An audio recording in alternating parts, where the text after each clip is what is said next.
Hi there, welcome one and all to another live webinar with us from Phillip Nova. This is Sri, your facilitator of the day. And who do we have in the studio? We have Teck Leng, Deputy Chief Investment Officer from Imperial Capital Management. And what will Teck Leng be sharing with us today? He will be discussing how you can navigate the Singapore market landscape effectively with ETFs. ETFs, as you know, it's exchange-traded funds, are a convenient and cheap way to obtain quick exposure to a certain part of the market. In this webinar, we will dive into the dynamic landscape of the Singapore market, one of Asia's leading financial hubs, and whose economy is intricately tied to the global financial markets. And in this webinar, we will also explore how various ETFs can be used to invest or trade our local market. Just a little bit about our guest speaker of the day. Teck Leng is the Deputy Chief Investment Officer of Phillip Capital Management. He's a key member of the investment team covering global equity and fixed income markets, including both the active funds and ETFs. He oversees the managed account portfolios and the management of the equity and balanced funds portfolios. And prior to joining the group in 2008, he worked in aerospace and defense fields with a Singapore-based engineering conglomerate and had project management experience in a regional construction and infrastructure engineering consultancy firm. Well, Teck Leng, that's quite a shift from what you were doing before and what you're doing now. And just a little bit about his education background. Teck Leng obtained his bachelor's in mechanical engineering with first-class honors from Imperial College London in 1999. And Teck Leng is a CFA, or Chartered Financial Analyst, and he's a CFA charterholder. All right, Teck Leng, if you're all set to go, I'm going to give you sharing rights right now. Okay, you should see a prompt on the screen to start the session. You can start. You can show your screen. But before we hand the reins over to Teck Leng, can I get your quick answers? Can you hear me loud and clear? If you can, just go down to the question box on your control panel. It's somewhere at the bottom, and click yes in the question box, and so I can see if you can hear me loud and clear.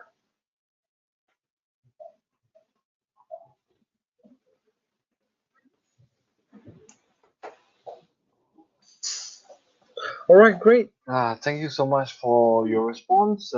Teck Leng, if you're all set to go, I hand the time over to you now. Thank you. Hello, good evening. So I believe everybody can see the first slide on the screen. So thank you for the introduction. So for us today, I'm going to be talking about the ETFs that is managed by Phillip Capital Management. That's where I come from. So of course, we also run unit trusts, but today we are going to be talking about exchange-traded funds, and the ones that we run are listed on the Singapore Exchange. I'll go over with them with you shortly. All right. So this is mainly what I will be going over today, right? First of all, I'll just go over a brief outlook of the markets. Then I'll follow by some of the ETFs. So I divide them into two groups. The ETFs that typically are meant for buy and hold, and secondly, the ETFs that are meant more for trading the market. That means more for short-term trading, medium-term trading, and also ETFs for managing your cash for better yield. So without further ado, I'll go straight into the outlook first. So this is to give you a broad flavor of the various asset classes, from equity on the left to bonds, and then finally commodity performances on the right, over 2021 in blue and 2022 in orange. So as you can see, it's been quite a volatile ride for equities. So Singapore has been more stable, but if you look at Asia Pacific, if you look at S&P 500, the US market, you can see that it has been quite a wild ride over the last 2 years, right? And even bonds has been quite volatile, right? Now, if you look at 2023, just focusing on equity markets alone, what you'll see is that if you look at just three markets, the US market, S&P 500 in yellow, then the Singapore market in the middle in red, and then finally the Hong Kong Hang Seng market in blue. You can see, well, US has recovered, Singapore has been sideways trading near around the 0% mark, and Hong Kong has been on a downward trend. So basically, that has been the narrative of the markets, quite uncertain, right? So what are investors to do, right? Before we go into that, I just give you what is the main driving market narrative in the current market environment. Well, firstly, it's mainly driven by inflation and interest rates, right? That's been the case for the last 2 years or so. And on the top, you will see two charts. One is consumer inflation in US, and that has sort of tapered down. It was as high as 8% year on year, but that has come down to around 3 to 4% year on year. So you can see that, you know, the tapering has given the markets some time to catch their breath, given the central banks some time to catch their breath.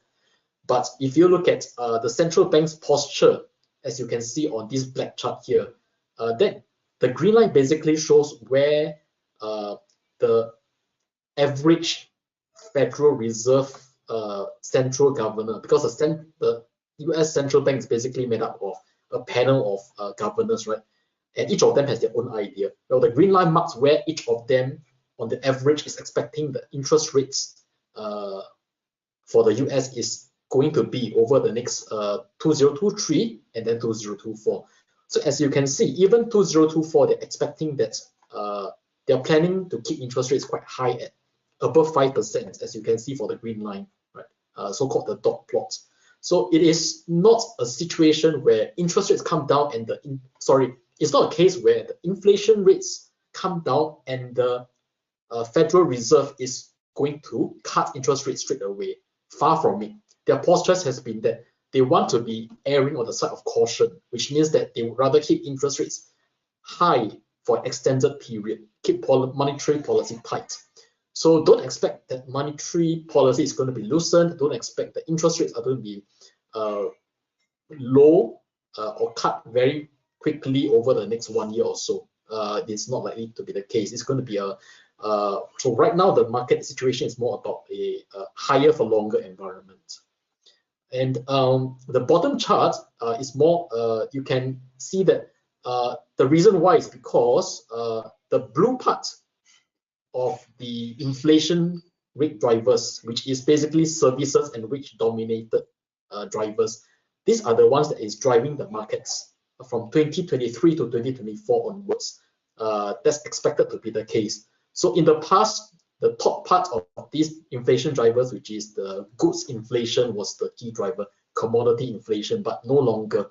So what you are going to see from here is more inflation driven, is more sticky inflation that is driven by wages. They go up, they are not likely to come down very fast. It's likely to be driven by services inflation, right? You know, things like retail, banking and finance, professional services, logistics, that kind of services. And this kind of inflation tends to be quite sticky. And that's also the reason why the central banks are keeping interest rates high. So that's the main narrative. And also it tends to be that people also keep watch on China when we are trying to keep a monitor on the global state of affairs. China is actually the world's second biggest economy. It's the 3/4 of the US GDP actually, so it's huge. And the key things to note from here is that China economic growth has been revised downwards in successive months. So even though they reopened from COVID restrictions in late 2022, but the benefits of reopening has been underwhelming. So people are expecting that you know, there will be a lot of tourists coming out of China. There would be, you know, very strong economic growth after they reopen all the economy and remove all the restrictions from COVID, but that has been quite underwhelming. And some reasons for this is, of course, the troubles in their property sector, right? And also that the government has been quite tight in terms of any possible measures to stimulate the economy. So other than central bank monetary loosening, their fiscal policy has actually been quite cautious. They have not really like planned big spending in any way. So that's the reason why the economic growth has been quite underwhelming. At the same time, of course, as you will read from the papers, US-China relations remain frosty. Okay, so the China story so far has not been that encouraging. Okay, so what does all of that translate to in our outlook? Well, first point is this, that peak interest rates are near. That means the Federal Reserve and other central banks, they are not likely to raise interest rates aggressively further much from here, right? Which is what they mean by peak interest rates are near. But a higher for longer environment may persist for some time, right? As I mentioned earlier, because the central banks are going to be quite cautious about loosening, about cutting interest rates too fast, right? And reigniting inflation. And that's because of sticky inflation, right? Now, what does that mean for Asia Pacific and Singapore? Right? The fact is that in the Asia Pacific, the inflation situation has been more muted compared to Western economies like the US. Right? The year-on-year inflation has not been that serious, right? In ASEAN, in North Asia, and certainly in China, the inflation has been very much less intense. And the result, therefore, is that the central banks have been under less pressure to raise their interest rates aggressively, unlike the US. Secondly, is the reverting back to normal post-COVID situations that has been much faster compared to the Western economies. I think a good example is if you look at the work from home situation. I think in Asia, people have been going back to the office much more. Whereas in the US, you can see that actually the work from home phenomenon is still very much entrenched, right? So in Asia, the officers, for example, are therefore under much less pressure compared to US officers. Thirdly, so financial sectors in Asia are resilient, so we don't expect, if there may be a slowdown, it will be an economic slowdown, but because the financial sectors are resilient, therefore, we don't really see a financial crisis, which might pull down the markets much more than compared to a normal economic slowdown. And fourthly, as mentioned, the original expectation of China reopening benefits are underwhelming so far, right? So I say so far because the China government certainly has the tools, if they want to stimulate the economy a lot more, but so far they have refrained from doing that, right? Now, against this backdrop, this is where I want to introduce some of the ETFs that are under us, Phillip Capital Management, right? So for us, we have 6 ETFs. The first 3 I would categorize as income type ETFs, right? 2 REIT ETFs, and then the third one is a Singapore dividend ETF. The next 3, Sing Dollar Money Market ETF, and then the MSCI 2 times leverage, MSCI Singapore 1 times inverse. These are more trading products as well as cash management ETFs, right? So I will talk about this. I will divide these 6 products into 2 categories, as you'll see here, right? So here I will talk more about the REIT ETFs as well as Sing Income ETF first. I would categorize them as more as a buy and hold ETFs, right? Now, and first of all, before I start talking about some of these products, and just as a to preempt you, I'm not going to be talking at length or deep diving into each of these products because of time limitations. So in terms of talking about the products, I'll just try to extract the key features about each and focusing more about how to use them, right? So before I talk about these buy and hold ETFs, I just want to introduce to you about the core satellites approach, right? Some of you, you may be aware of this, but I think this is one good way to think about how to use ETFs, right? And what does that mean? So if you look at the active approach on the left and the index approach on the right, the active approach is more about trying to outperform the market, right? So for example, when you pick a unit trust, you're actually hoping that the manager, through their active approach, can outperform the index or the market. Now, the index approach is more about trying to get a market return, right? So that's the reason why you typically, try to buy an ETF. Is about getting the market return, right? And it's a lower cost approach, right? And it's transparent as well. Now, if you commingle these two approaches together, you have what you call this core satellite approach. What does that mean? So basically, you are trying to mix an active approach and an index approach together to get the best of both worlds. In the core, at the center of your portfolio, therefore, you're trying to get the average market return. And that's so at the core, the index core, you're trying to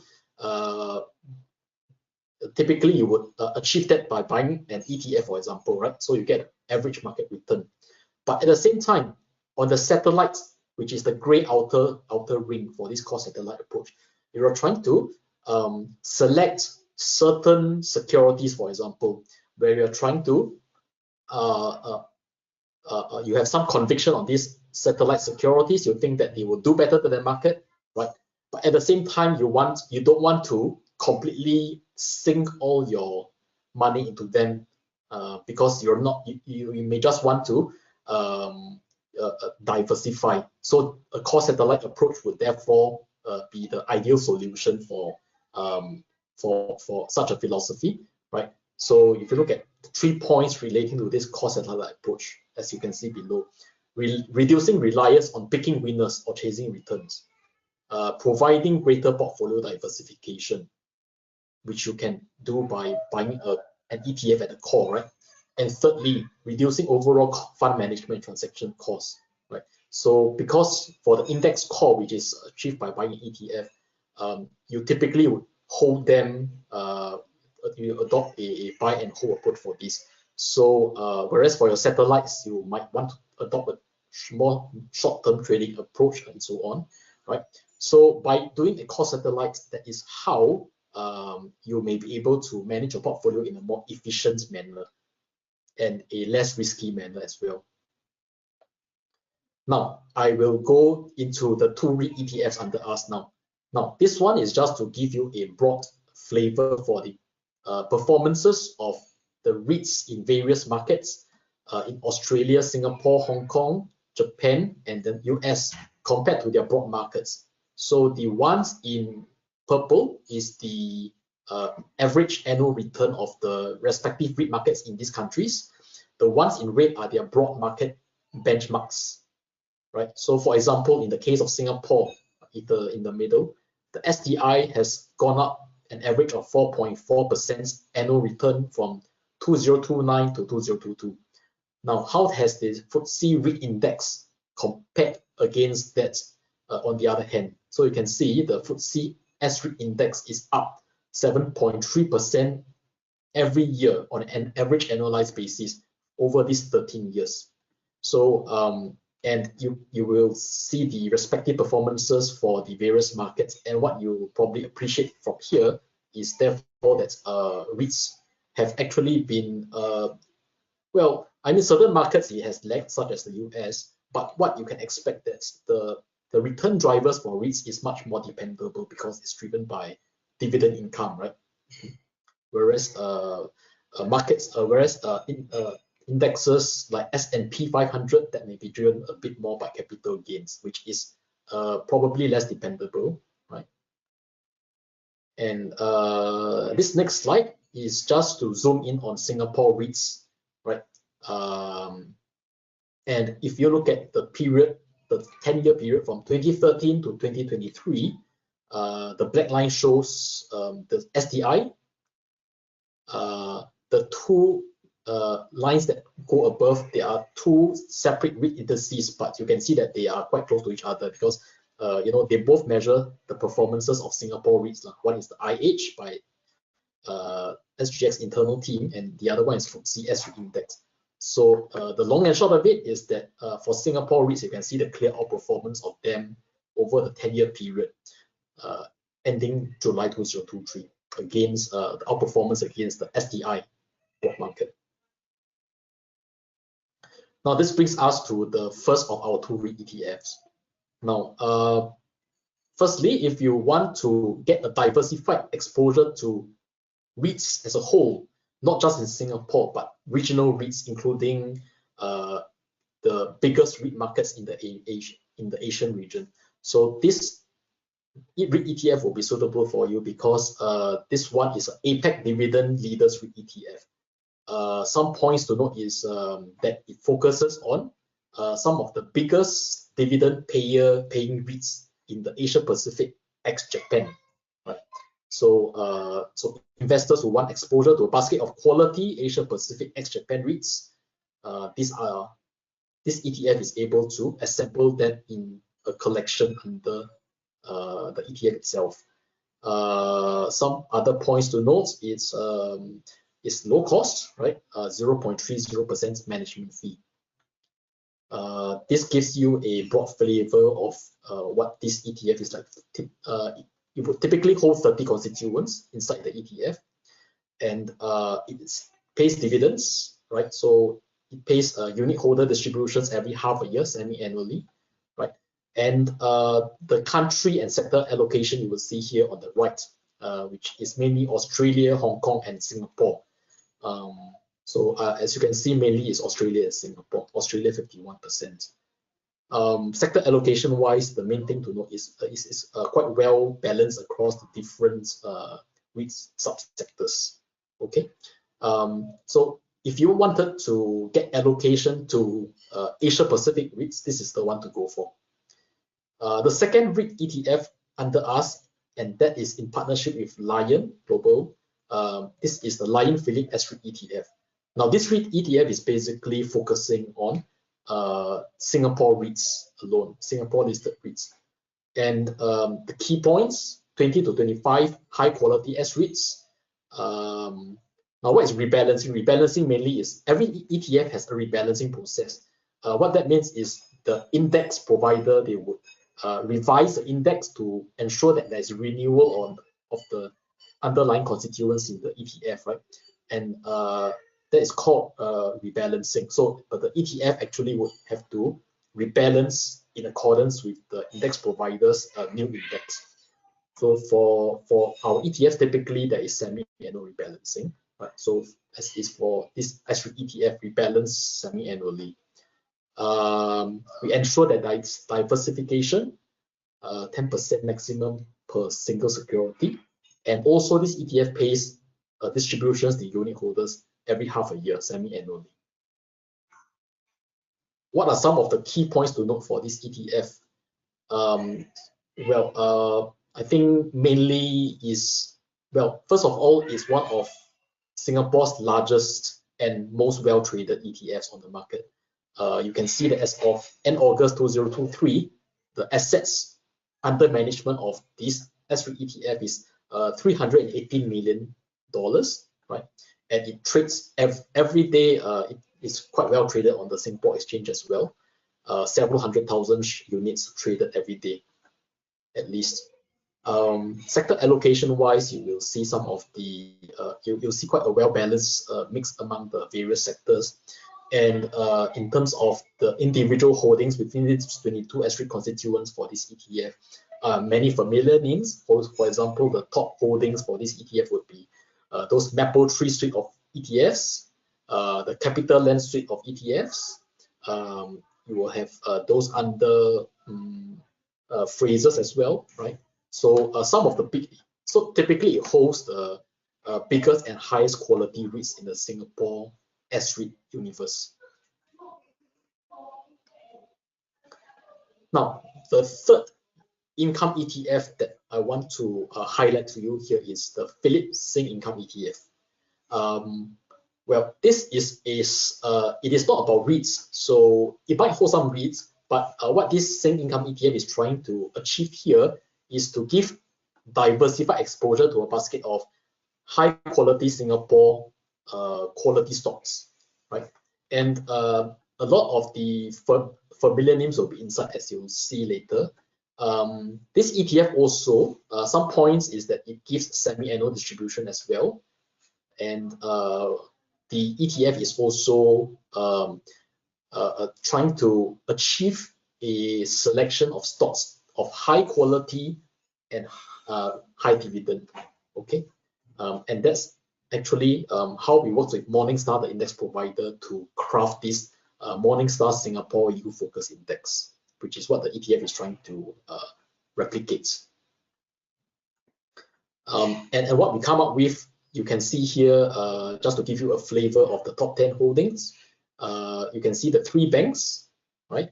You can see other familiar blue chip names like Singapore Exchange, ST Engineering, Singtel, and some of the REITs, even some of the REITs like Capital Land, Commercial Trust, right? You see Venture Corp and so on. So one point to note, it tends to be associated or thought about together with the STI ETFs, right?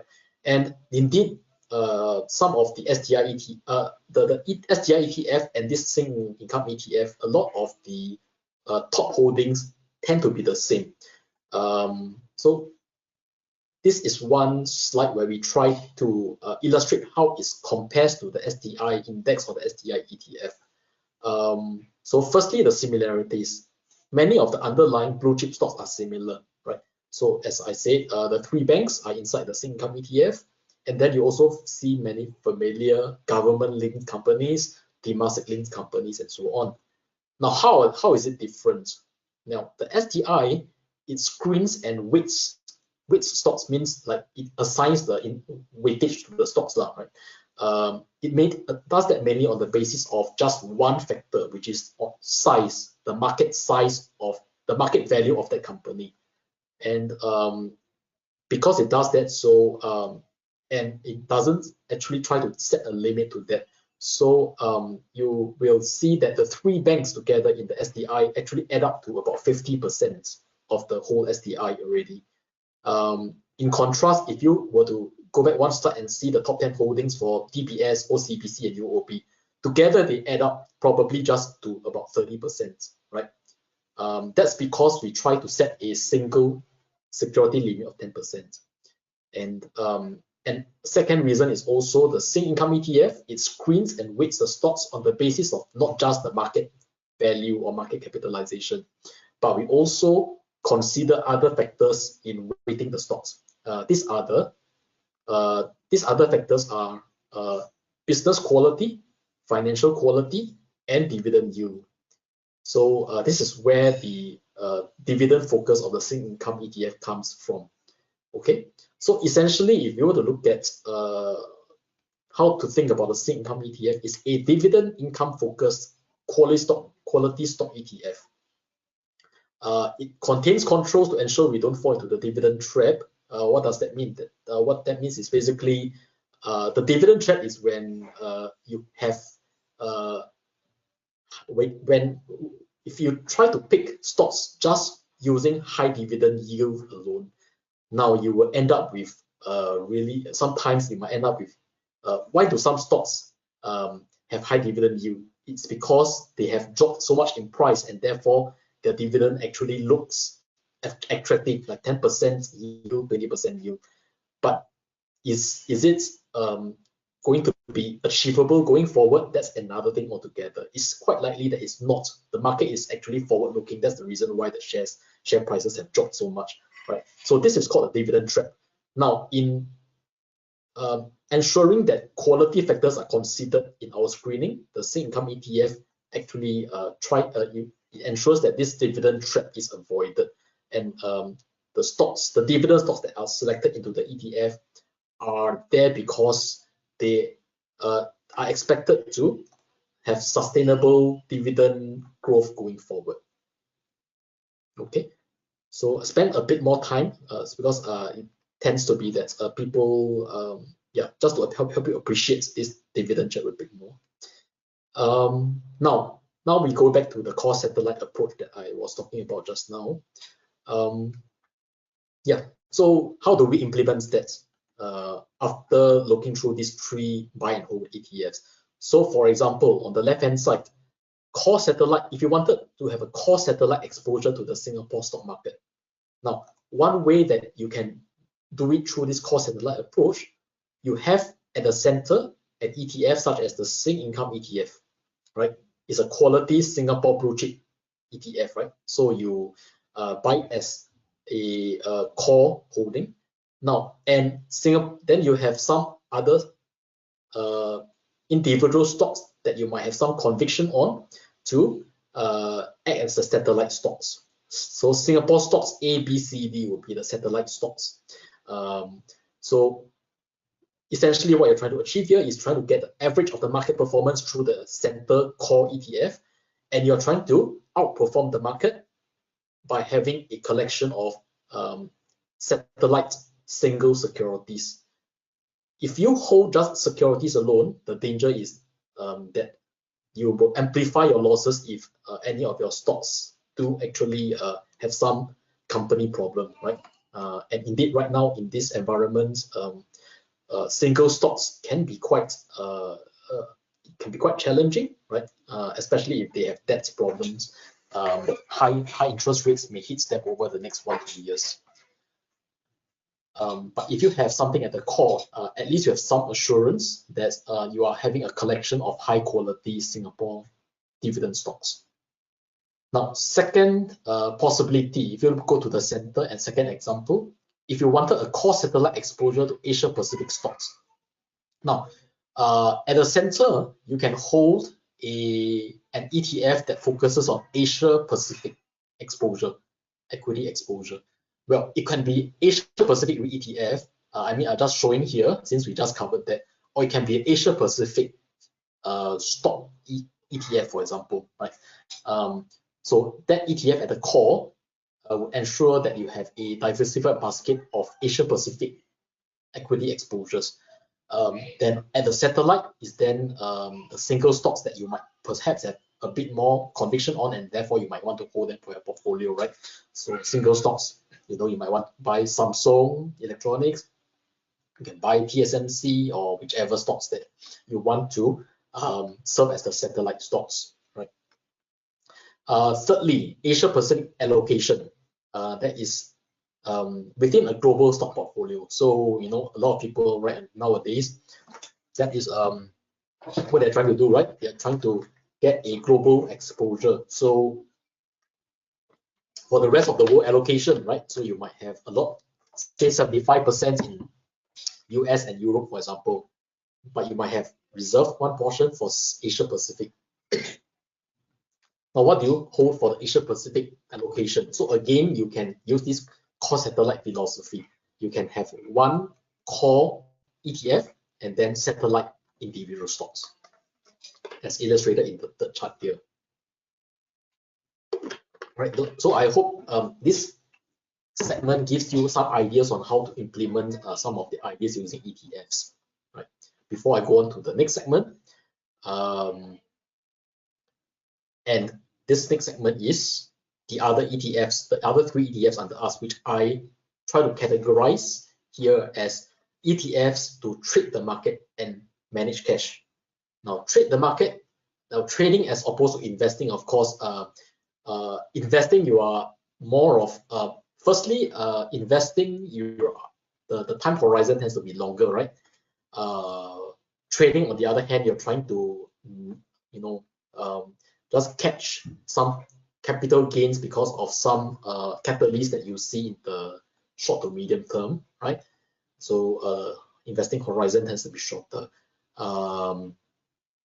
Secondly, investing, you tend to focus more on the income, right? The income, whereas for trading, you tend to focus more on capital gains, right?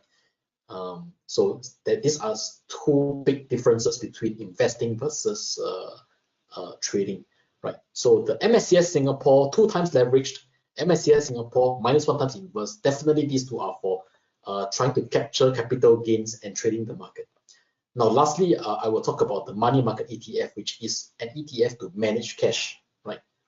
Which is something that is much more relevant in today's high interest rate market compared to say just 1 or 2 years back, right? When interest rates were minimal. But nowadays, what to do with your cash is also very important because you can actually get 4% on them, for example, right? So that's definitely not shabby. Okay, I start with the leverage and inverse products. And before I start on that, I just give you a broad overview of what are L and I. So L and I is basically short for leveraged in products and inverse product. Okay, so they are basically mirror images of each other.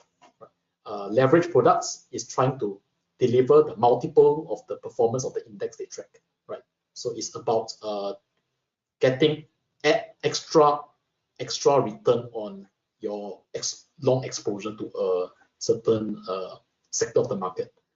On the other hand, inverse product is trying to deliver the opposite of the performance.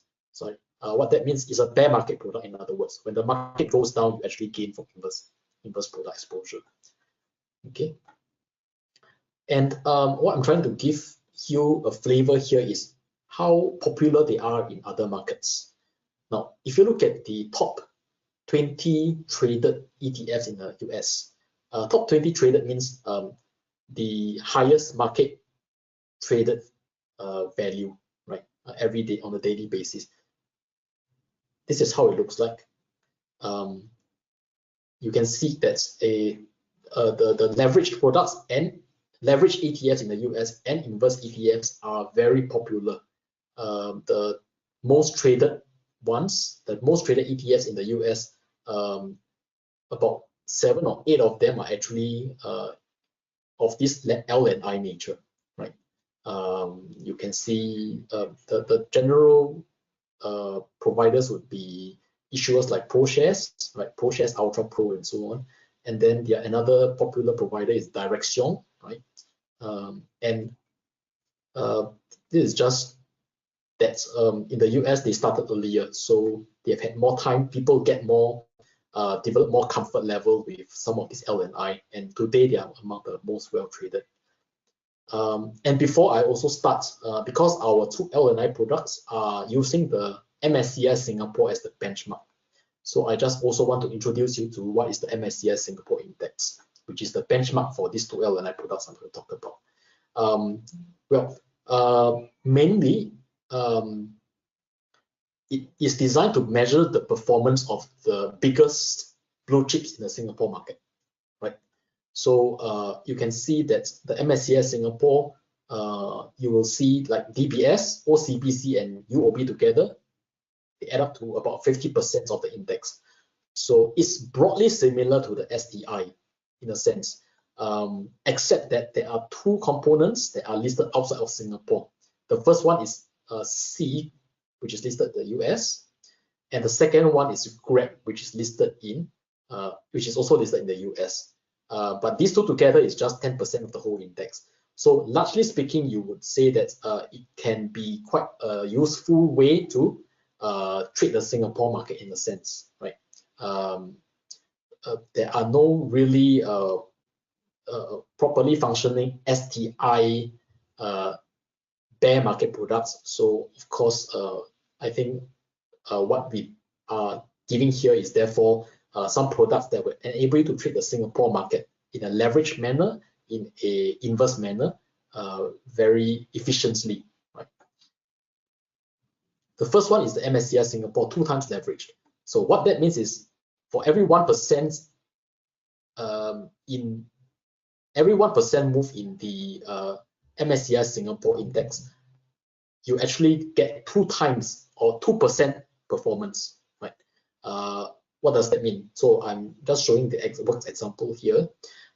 If you buy 1,000 units of this product, which has the ticker LSS on the SGX at price of $1, and you pay, so of course you pay 1,000 units times $1, right? You pay $1,000. you are effectively having bullish exposure, long exposure of $2,000 to the MSCI Singapore. And what that means basically, when the MSCI Singapore index goes up by 1% for the day, the product actually gains effectively 2%, right? So basically, from $1, the fair market price becomes $1.02, okay? Which means that if you sell out, you expect to gain 2 cents for every unit, and for 1,000 units, you get $20. So this is what you mean by the 2 times leverage product, right? You get a 2 times exposure to the index. If the market goes up X percent, you get 2X% performance. Of course, if the market goes down X percent, Y%, you also go down by 2Y%, right? So it cuts both ways definitely, right?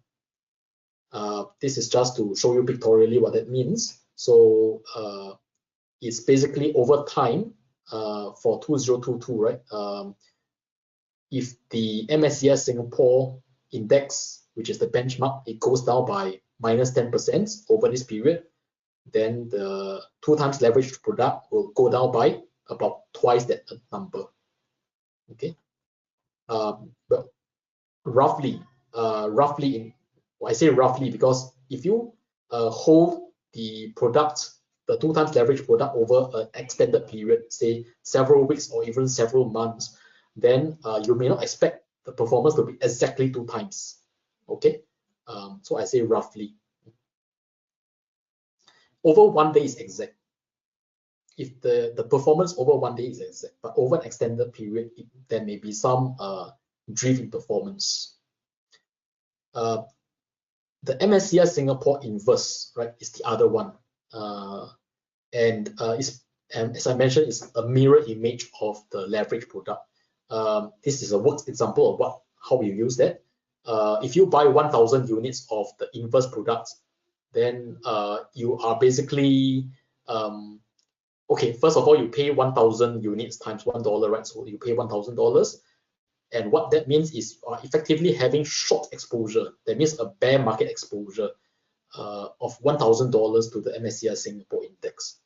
If the MSCI Singapore index drops 1%, well, the product actually goes the other way, right? So if the benchmark goes down, you actually gain 1%.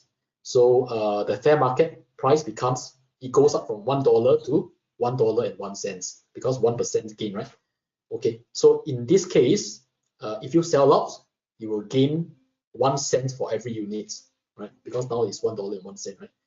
Versus your cost of $1. So for every 1 cent, for every 1 unit you gain 1 cent, 1,000 units you gain $10. Okay, so that's basically how you would use this product. And this is just a pictorial illustration of the behavior of this inverse product. So again, over the same period that I showed just now, right?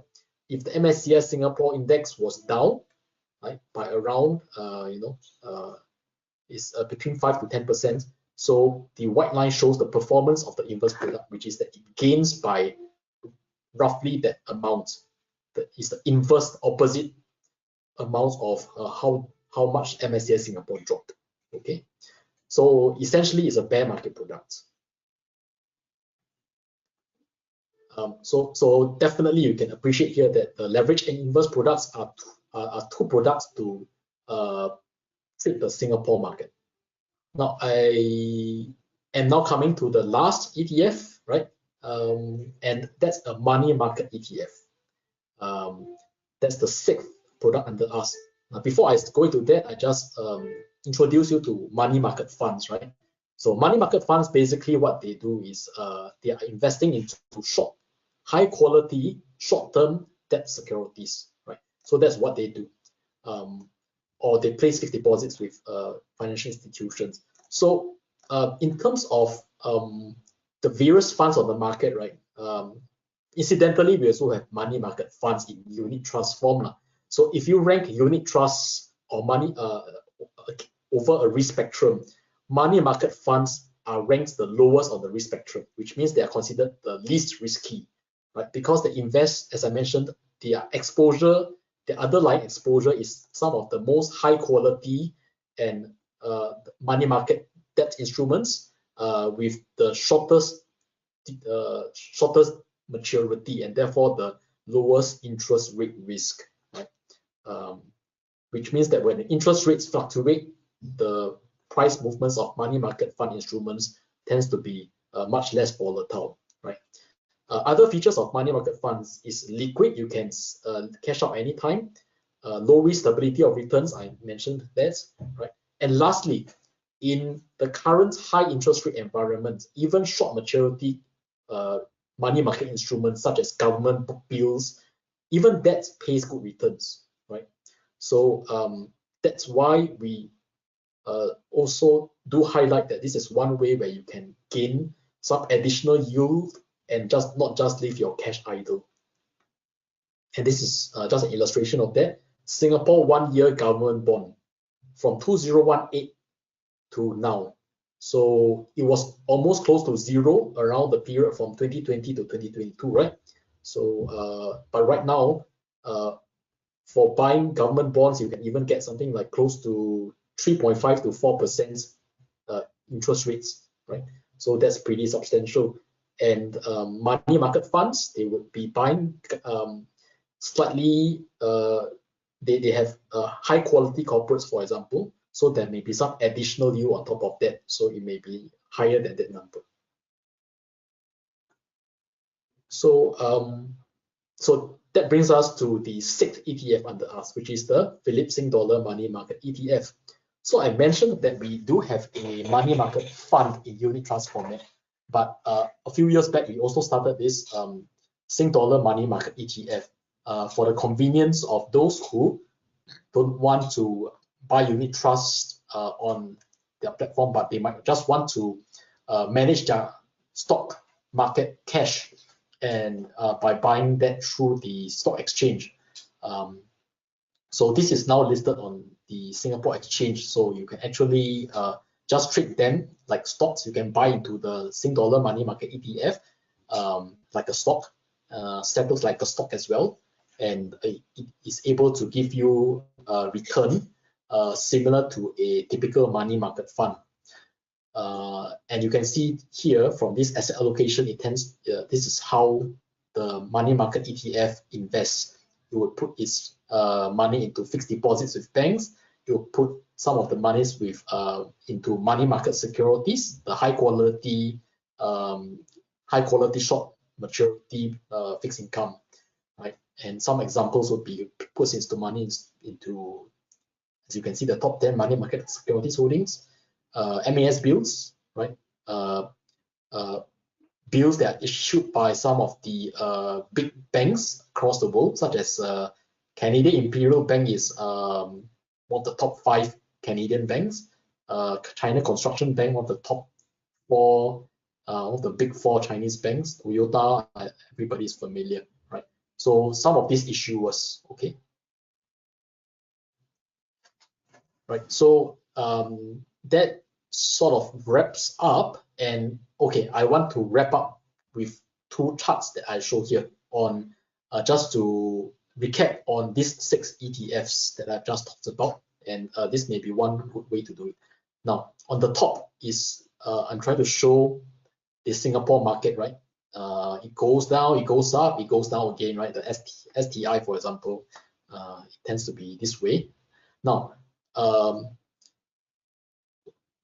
Phillip Sing, now how, if the market has come down quite a fair bit and you want to get efficient market exposure, you think the market will start to go up from there. Well, you want to get efficient exposure, you can buy the Phillip 2 times leverage product, as you see here on the left hand side. And that, if you select the right time to buy in at the bottom of the market, then your leverage exposure will allow you to capture good returns through these trading products.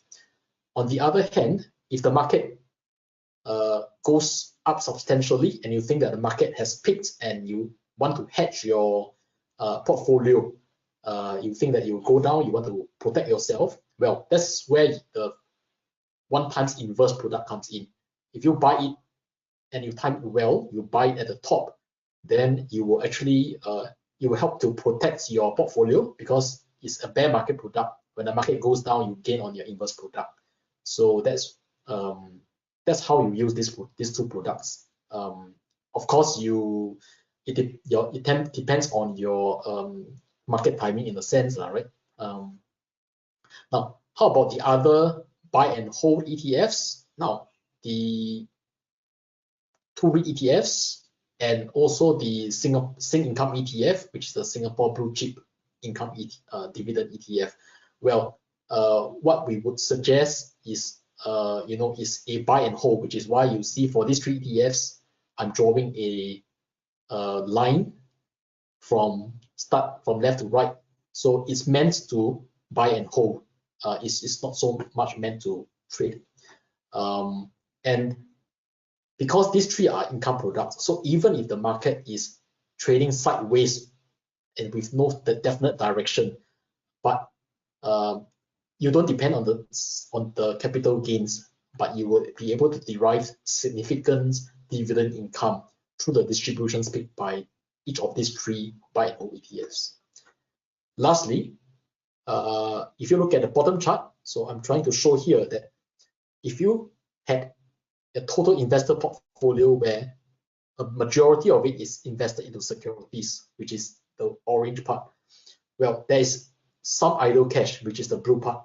Well, the idle cash, don't just leave it idle. You can consider investing it into a money market ETF that is able to provide you some additional return on your idle cash. And it's the lowest risk. So the risk of losing on that ETF is very minimal. It's just a way of cash management.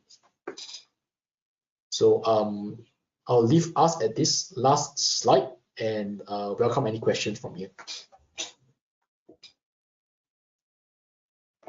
All right, thank you so much, Teck Leng, for your sharing.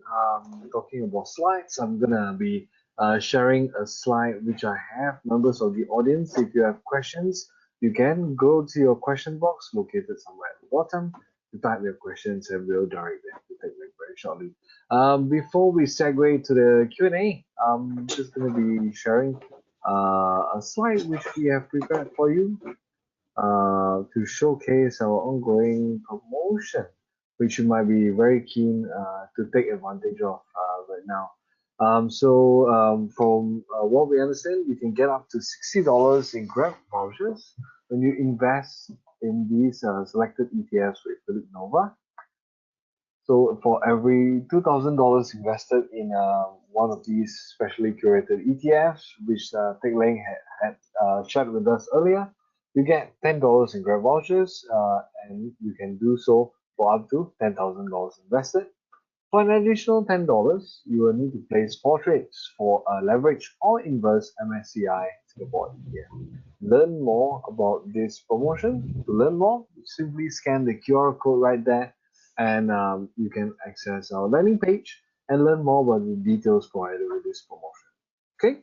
In the meantime, I understand we have some questions in the question box, and let me read them to you, Teck Leng, and then you can address them for this webinar. Okay, the first question is, how does BYI compare to CFA in terms of returns and fees? BYI, okay, that's all. Okay, yes, so BYI, just to recap, is the Asia Pacific ETF. And the CLR is the S-REIT ETF. In terms of the returns, so far, they have been quite comparable, well, over a 5-year period or so. And what happens is that for when you invest into the Asia Pacific REIT ETF, one of the driving factors of performance is also the currency itself. Because if you remember, Asia Pacific REIT ETF, it does have a substantial exposure to Australia REITs. In fact, the Australia REITs plus Singapore REITs together in the ETF is close to about 90% or so. and Australia REITs itself is the bigger portion of that. So if the Australia dollar does perform, it also helps to juice up the return in terms of the Asia Pacific REIT ETF itself. Whereas for the S3 ETF, well, some people like that because it's a natural. Firstly, it's natural currency exposure. You don't have currency mismatch because it's basically you're going in Sing dollars to get Sing dollar underlying REIT exposure, S3 ETF S3 exposure. So depending, I guess, on how comfortable you are with going outside of Singapore to invest.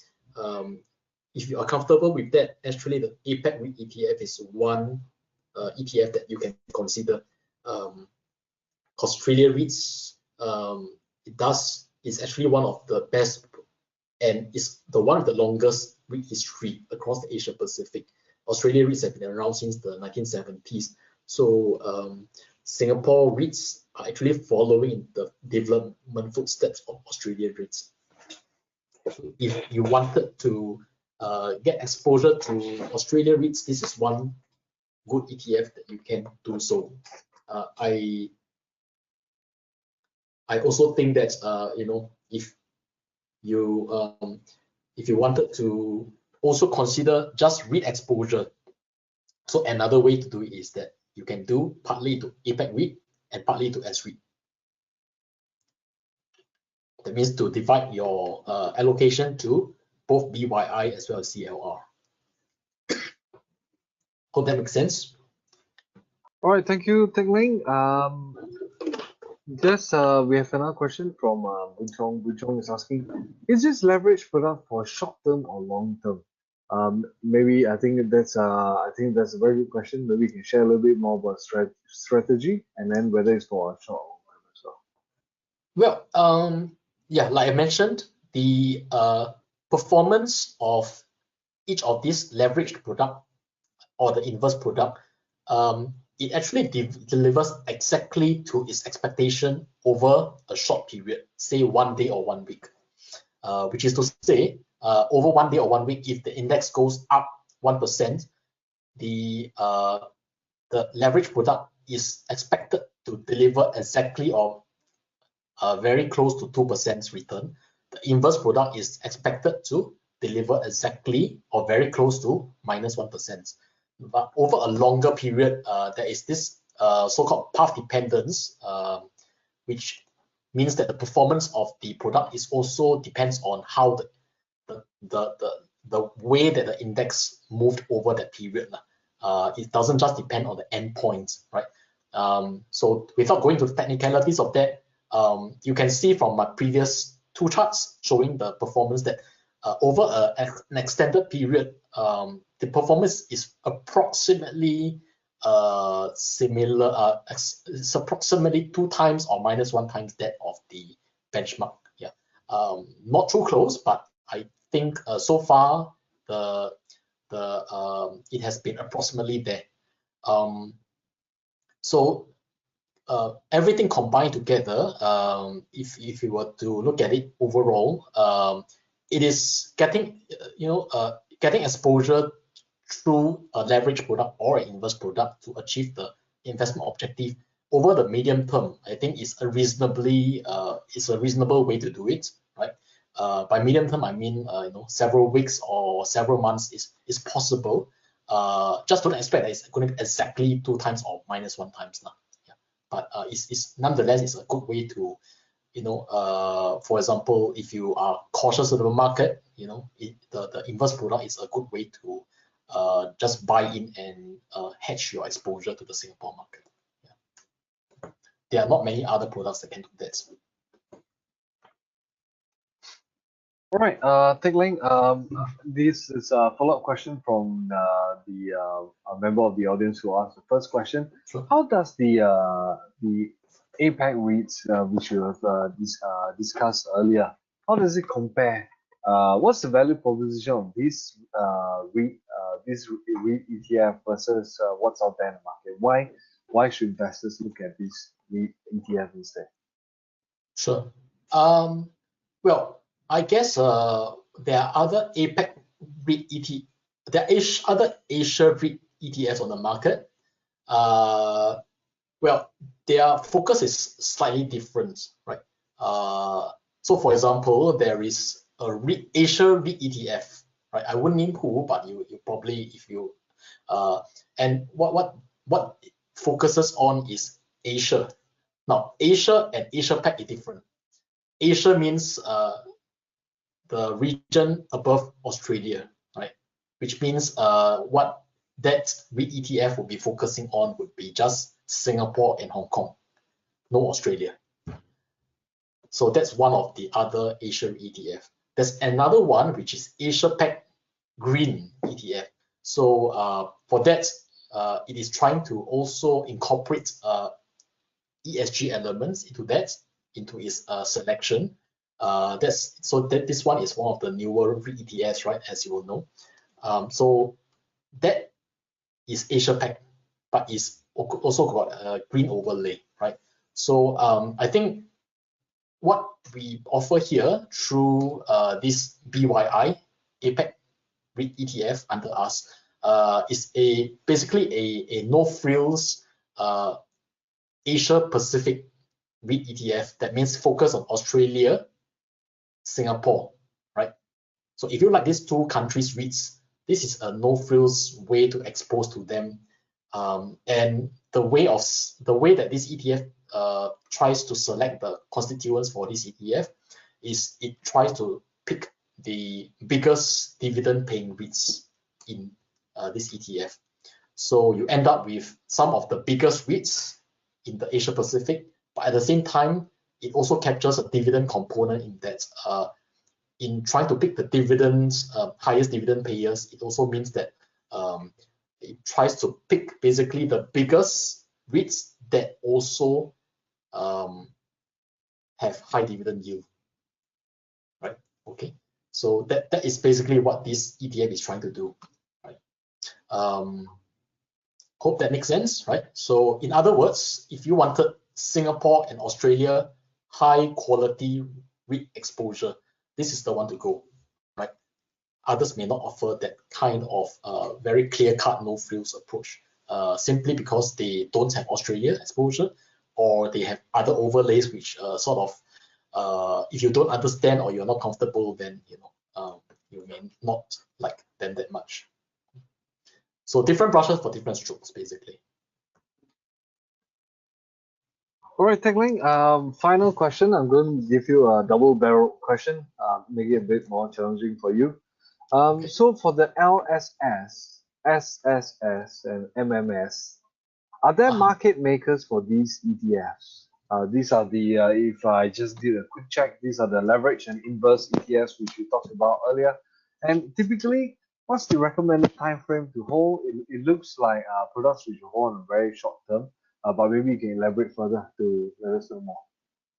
Yeah, so first part of the question, so LSS and SSS. So just to recap, LSS is the 2 times leveraged Singapore product. SSS is the 1 times inverse Singapore product, right? Well, one quick way to remember them is LSS stands for, okay, let me share the screen. So LSS is basically long Singapore stocks, right? So that's one easy way to remember. SSS, short Singapore stocks. So that's actually what the tickers mean. So this one, as well as the last one, which is the money market ETF, which is the ticker is MMS, which is money market Singapore. So basically, the market makers is definitely there is so-called designated market maker.